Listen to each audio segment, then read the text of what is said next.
Wow. En el 2003 ocurrió un accidente con una nave espacial de la NASA. Se llamaba el transbordador Columbia. Y el asunto es que saliendo de la atmósfera tuvo una pequeña lesión en su ala, en el ala de ese transbordador. Y la NASA llegó a una conclusión de que no era gran cosa, de que no era tan importante el avisarles a la tripulación. Y el asunto es que cuando volvieron a ingresar en la atmósfera, esa falla fue fatal y todos perecieron, todos murieron en ese accidente. De hecho es muy conocido mediáticamente, fue muy conocido. Ahora, quizás tú estás escuchando que te estoy hablando de esa historia del 2003 después de ese video y puedes preguntarte, ¿y eso qué tiene que ver conmigo? Y el asunto es que quiero hacerte una pregunta. ¿Qué harías tú si supieras que tu tripulación está condenada a morir? ¿Qué harías tú? ¿Les dirías que están bajo una amenaza inminente? ¿O simplemente guardarías silencio para que no tuvieran algo que les causara angustia mental? ¿Se los dirías? Quizás para darles algo de tiempo para despedirse, o incluso si pudieran reflexionar sobre su vida antes de morir, o en el mejor de los casos se lo dirías para que alcanzaran a reconciliarse con Dios. ¿Les dejarías tener una misión feliz o les dirías el riesgo? ¿Sabes por qué les cuento esto? Porque quiero decirles en esta tarde, reunión de 5, que esa sigue siendo la misión de la iglesia en nuestros tiempos.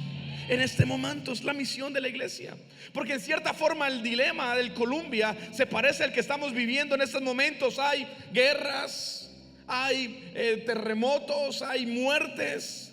Cada persona está sujeta a una muerte repentina. Nadie, querido amigo, se puede escapar. Ahora el asunto es que como cristianos lo sabemos y tenemos la oportunidad de prepararnos. Pero la pregunta es, aquellos que nos rodean y no lo saben, con ellos, ¿qué podemos hacer? Tenemos responsabilidad. Ahora, cuando no lo sabemos, cualquier momento de crisis nos produce negación. Algunos le temen a la crisis porque lo saca de su forma cómoda de vivir. Porque es que tenemos la manía como seres humanos de creer que tenemos una garantía de ser eternos, de vivir de hecho como si no nos fuera a pasar nada. Pero es ahí cuando nos llegan las situaciones difíciles, y es ahí donde tenemos que preguntarnos si estamos a cuentas con Dios. En el 2004 la humanidad vivió el tsunami del océano Índico, que mató 230,000 personas. En el 2005 vino el huracán Katrina en Estados Unidos. 2010, 2011 vino el terremoto de Haití y murieron 220,000 personas. Hace algunos años el tsunami de Japón se llevó a unas 15,000 personas. Y en el 2020 todos tuvimos la pandemia. Sabes, en la tierra todos los días hay desastres. ¿Me siguen hasta acá?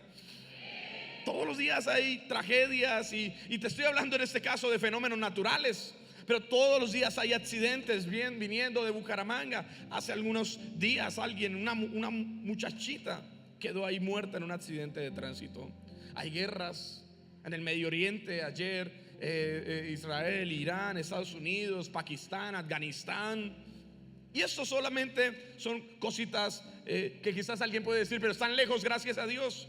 Pero siendo honestos, aquí a pocos kilómetros, a pocos cientos de kilómetros, tenemos el Catatumbo, tenemos el Cauca, donde también llevamos meses y meses de guerras.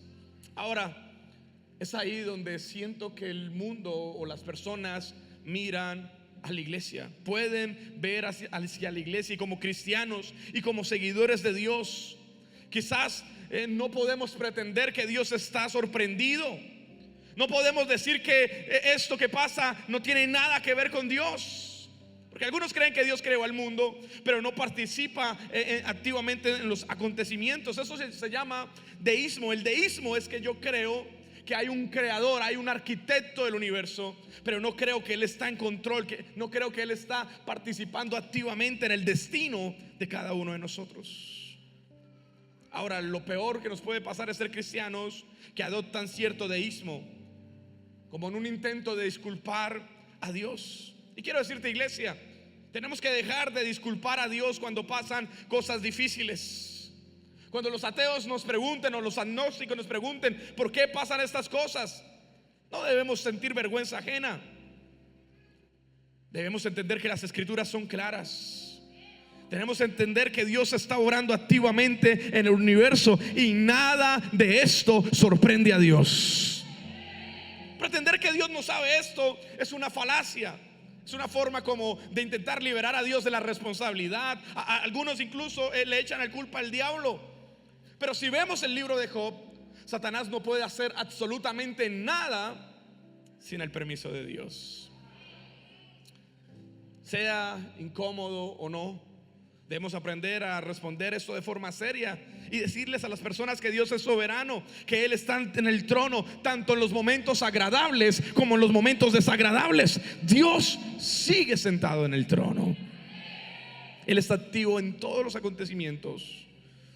En el mundo natural, Dios hace de acuerdo a sus planes. Salmos 135, versículo 6 dice: todo lo que Jehová quiere, lo hace. En los cielos y en la tierra, en los mares y en todos los abismos, Él hace subir las nubes de los extremos de la tierra, hace que los relámpagos para la lluvia, y saca de sus depósitos los vientos. Ni el viento ni la lluvia se maneja solo. Dios suelta el viento desde sus depósitos, dice la Biblia. Mateo 5:45 dice: Él da luz de su sol tanto a los malos como a los buenos. Envía la lluvia sobre los justos y sobre los injustos por igual. Job 37:6 dice: Él ordena que caiga la nieve en la tierra y le dice a la lluvia que sea torrencial. Por si alguien piensa que las inundaciones son un error de cálculo, que se le salieron de las manos a Dios. Ahora, yo creo que es importante ver las escrituras, porque las escrituras no nos permiten dudar que Dios pierde en algún momento el control del planeta. No, vemos a un Dios que envió el diluvio para destruir el mundo oscurecido por el pecado y salvó a Noé y a su familia. Vemos a un Dios que también envió fuego para destruir a Sodoma y Gomorra por su perversidad. Vemos a un Dios que envió plagas para castigar a Egipto. Envió una plaga para matar 70,000 personas por el pecado de David. Envió una ballena para llamar la atención de Jonás y llevarlo al arrepentimiento. Dios no ha cambiado, Dios no se ha ablandado. Pero quiero que sepas que cuando suceden estas cosas como cristianos, tenemos que dejar de salir y tratar de disculpar a Dios. Alguien dijo: esto no tiene que ver con Dios. Y entonces la pregunta tendría que ser: entonces, ¿con quién? ¿Con Trump? ¿Con Maduro? ¿O con Petro? ¿O con Uribe? Como a algunos les gusta echarles las culpas a ellos dos. Pero primero tenemos que concientizarnos del por qué pasan estas cosas. ¿Me siguen hasta acá? Ahora, Amós nos trae un poco de contexto y explica cómo Dios trata a los pueblos por su desobediencia. Amós capítulo 4, versículos 6 al 12. ¿Están listos para leer conmigo? Dice que Dios le quitó en el versículo 6 el pan de vuestros lugares, pero no os habéis vuelto a mí, dice el Señor. Declara el Señor: además les retuve la lluvia cuando aún faltaba 3 meses para la siega. Hice llover sobre una ciudad y sobre otra ciudad no hice llover. Sobre una parte llovía y sobre la parte que no llovía se secó. Así que 2 o 3 ciudades iban tambaleándose en la otra ciudad para beber agua y no se saciaban.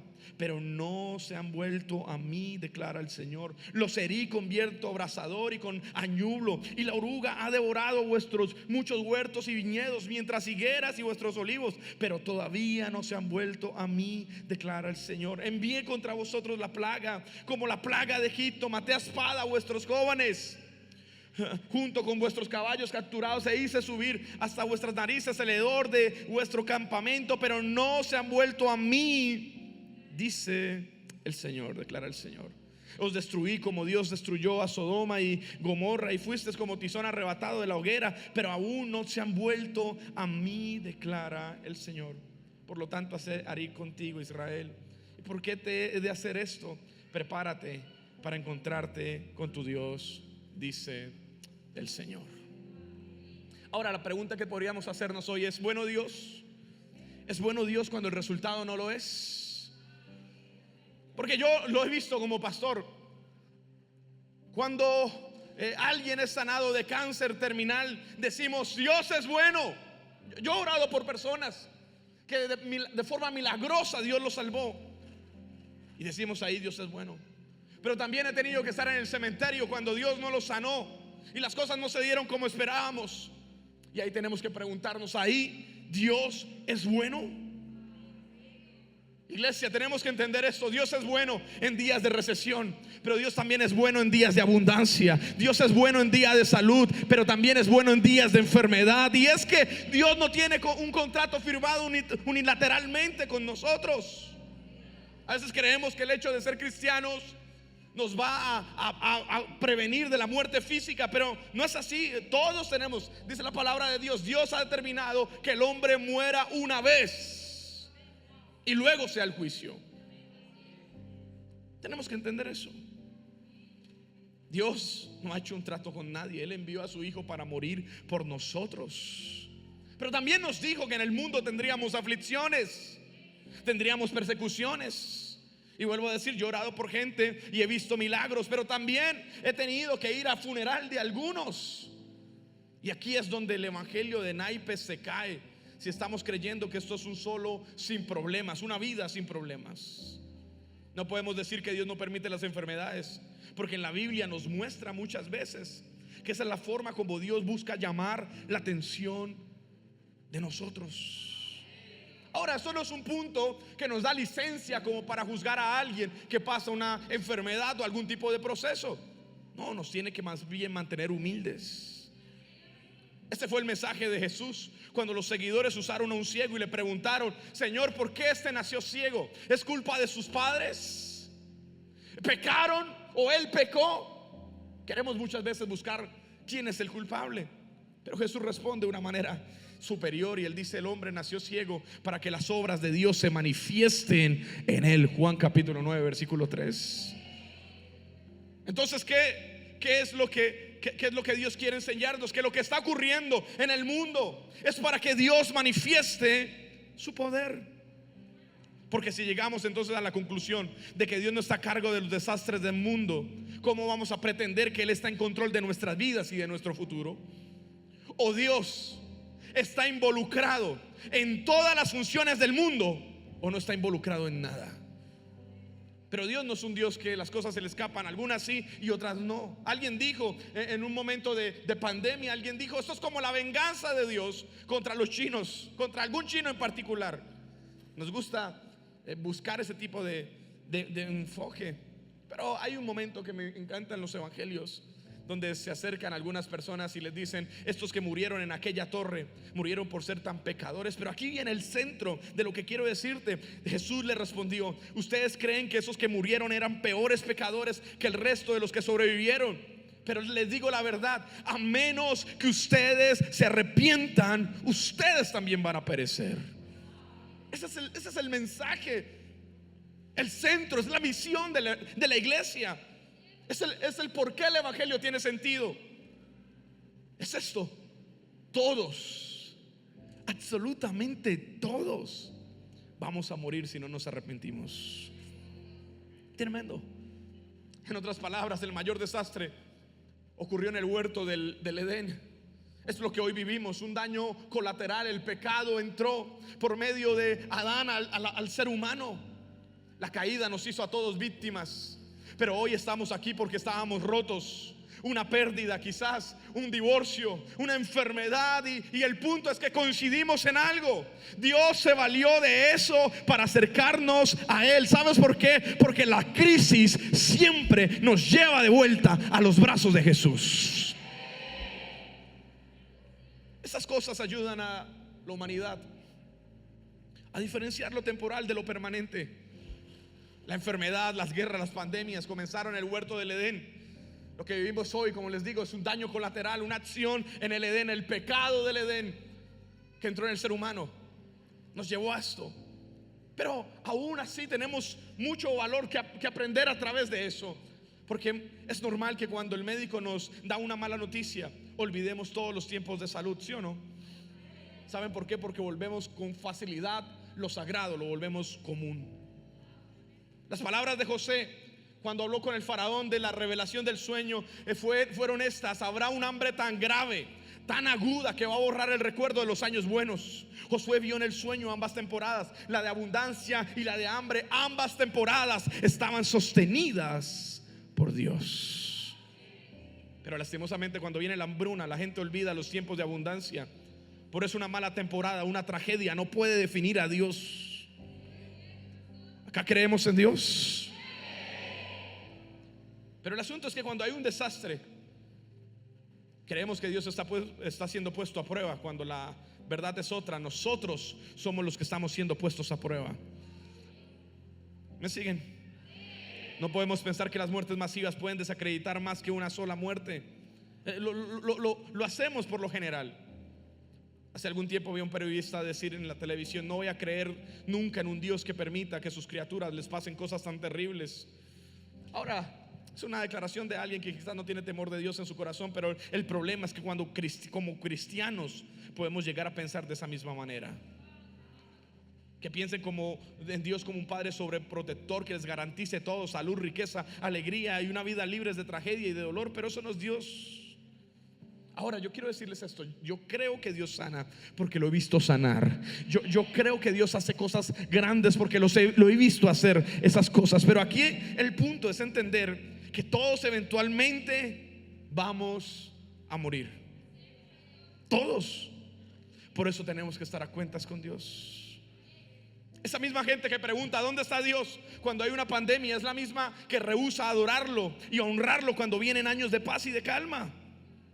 Esa es la razón.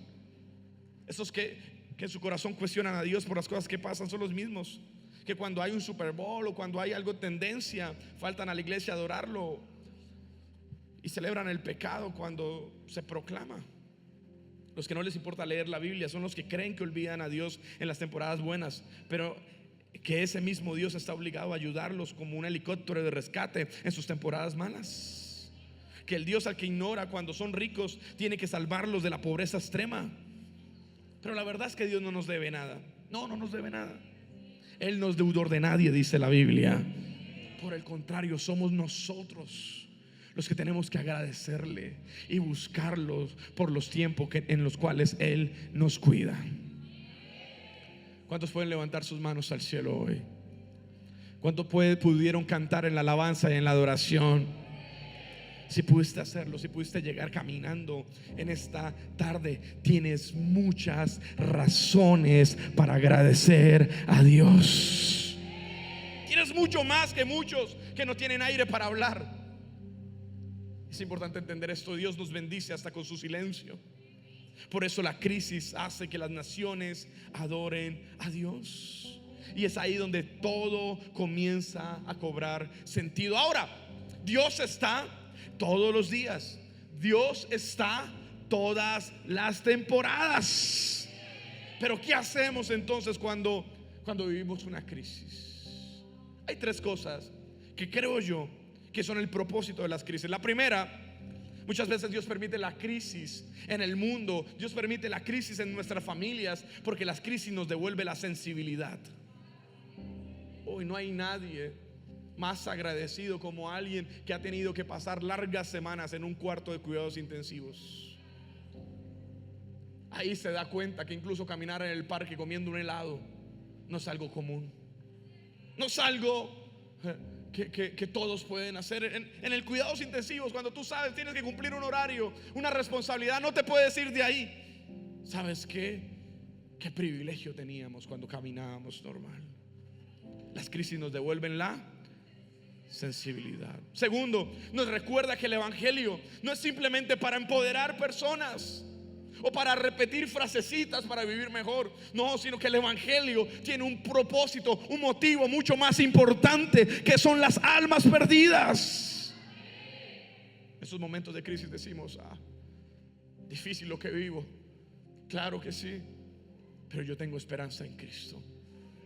Yo sé la realidad de la eternidad, pero los que están ahí al lado no. Ellos no tienen esperanza. Tercero, el propósito de la crisis es que seamos sensibles con aquellos que sufren. Claro, sabemos lo que se siente. Sabemos lo que siente el que está enfrente de nosotros. Ahora, la gente no necesita nuestras respuestas como iglesia. La gente no necesita que nosotros entonces, como sabemos esto, sabemos que muchas veces las crisis vienen como una forma como Dios llama la atención, pero no es una autoridad que tenemos nosotros para juzgar a aquellos que sufren. No, sino Dios quiere que nosotros aprendamos y entendamos. Dice Hebreos que Él nos entiende porque Él sufrió. No hay nadie mejor para consolar a alguien que sufre que aquella persona que ha sentido el dolor en el sufrimiento. Y eso es lo que tiene que hacer la iglesia. Nosotros como iglesia tenemos que levantarnos y estar presente y amar en este tiempo a nuestra ciudad, abrazar a nuestra ciudad, levantarnos a orar, porque es ahora cuando la iglesia tiene que hablar, tiene que servir, tiene que estar, porque esto nos recuerda que estamos de paso en este lugar.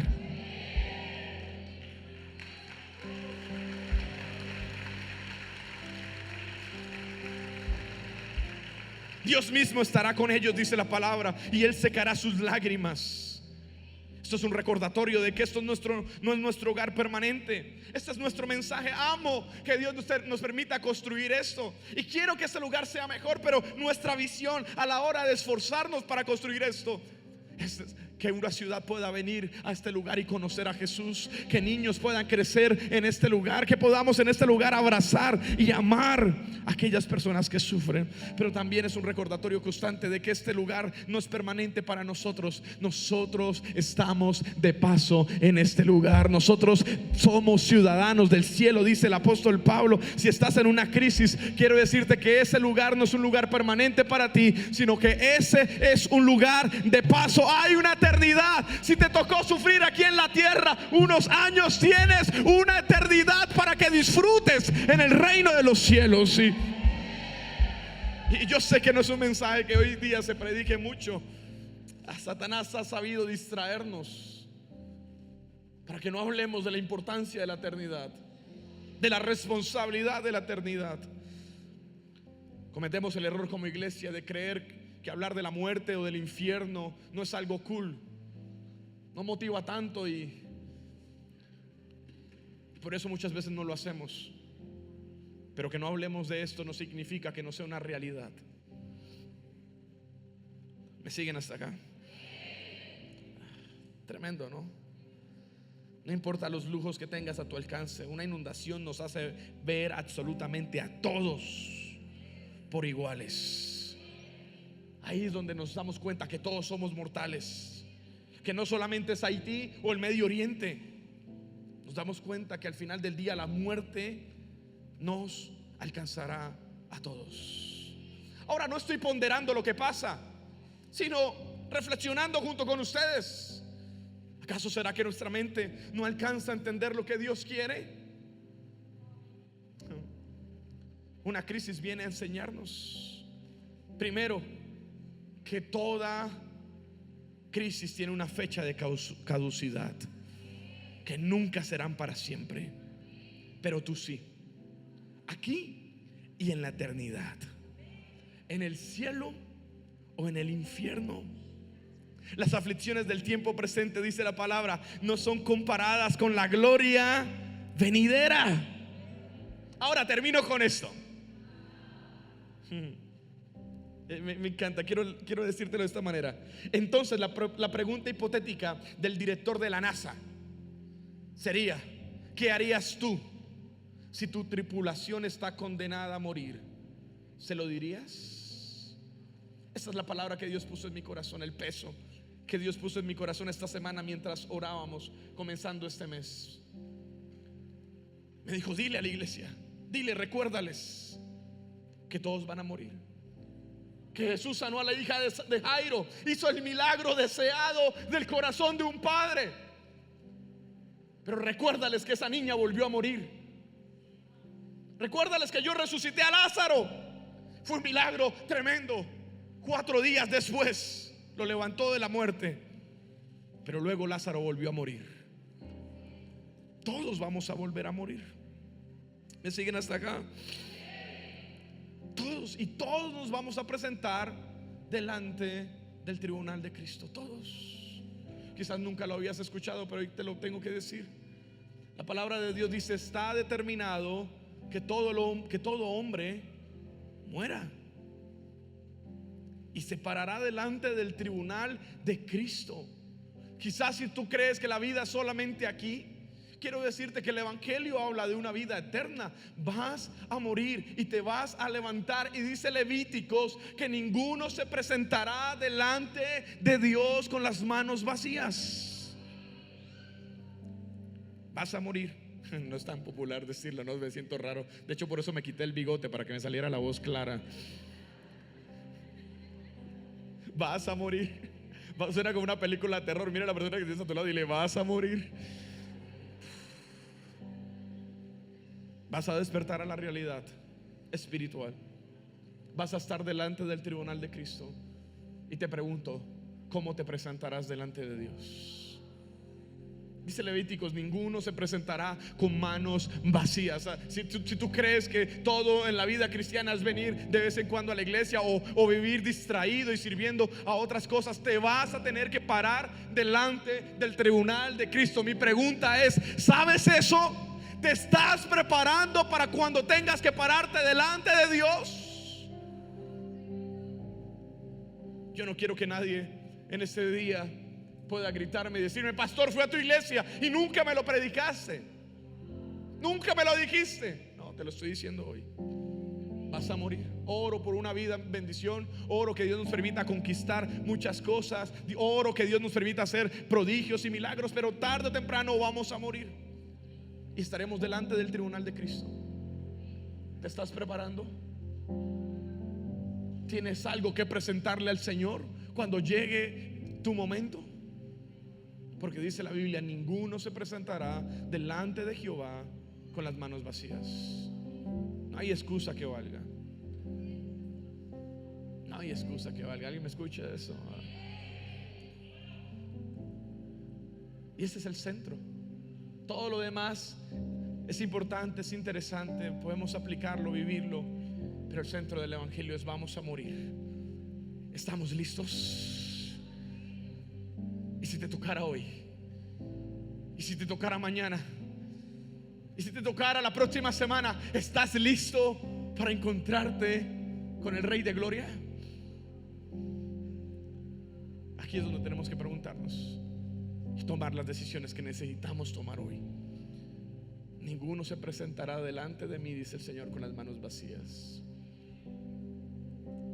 Es mucho más que un corazón entregado. Estamos viviendo la vida que Él quiere que vivamos. Estoy siendo luz en los lugares donde yo quiero, dice el Señor, que seas luz. Mi mamá me dijo en algún momento, antes de que mamá partiera a la eternidad, me miró y me dijo: Dios me trajo aquí. Dios permitió que yo pasara por todo este proceso para que viniera a predicarles a pacientes oncológicas. De lo contrario, nunca hubiera venido a predicarles. Pero al final del día, Dios es bueno. La vida se trata de una eternidad. Una eternidad. Hay un lugar mejor. Este lugar es hermoso, ¿sí o no? Si Dios no ha venido en diciembre, con el favor de Dios tiene aire acondicionado y todo. Pero escucha, no se acomoden a eso, porque el cielo es mejor. Yo pensé que alguien se iba a emocionar por eso, ¿no? Tendremos unos baños espectaculares ahí donde es Kids será en el segundo piso. Habrán salones. Denle un fuerte aplauso a Dios si lo cree. Pero sería un mal siervo si hago que prefieran estar aquí que estar poniendo su deseo en estar en la eternidad con el Señor. El cielo es mejor. ¿Me siguen hasta acá? Intento predicar bien. Estudié este sermón porque esos sermones son los que le daba el pastor Diógenes. Pero Dios puso esta palabra en mi corazón. Él predica mejor que yo. Él es mejor, es el pastor de pastores. Estamos listos para la eternidad. Hoy tenemos que reflexionar eso. Ahora sabes que Dios te dio una tripulación. Dios puso, de la misma manera como Dios puso esa responsabilidad en mí para predicarle hoy a la tercera reunión de Church Latinoamérica en el área metropolitana. Dios puso esta tripulación bajo mi responsabilidad, pero tú también eres director de una tripulación. Los estás preparando, les estás diciendo: todo aquí es pasajero. Aquellos que sufren, ese dolor no va a ser eterno. Hay un lugar donde Dios enjuagará toda lágrima, quitará todo dolor. No hay llanto, no hay tristeza, no hay angustia, no habrá tristeza nunca más. Allá habrá plenitud, no habrá necesidad de la luz del sol, porque Él mismo nos alumbrará con su luz. Hola, soy el pastor Esdras Muñoz y quiero darte las gracias por ver este video. Si te bendijo, no te vayas sin suscribirte. Activa la campanita para que no te pierdas de nada de lo que viene. Y aquí encontrarás palabra, fe, formación y herramientas para tu vida espiritual. Déjanos por favor en los comentarios qué fue lo que más te habló hoy y comparte este contenido con alguien que lo necesite. Nos vemos pronto.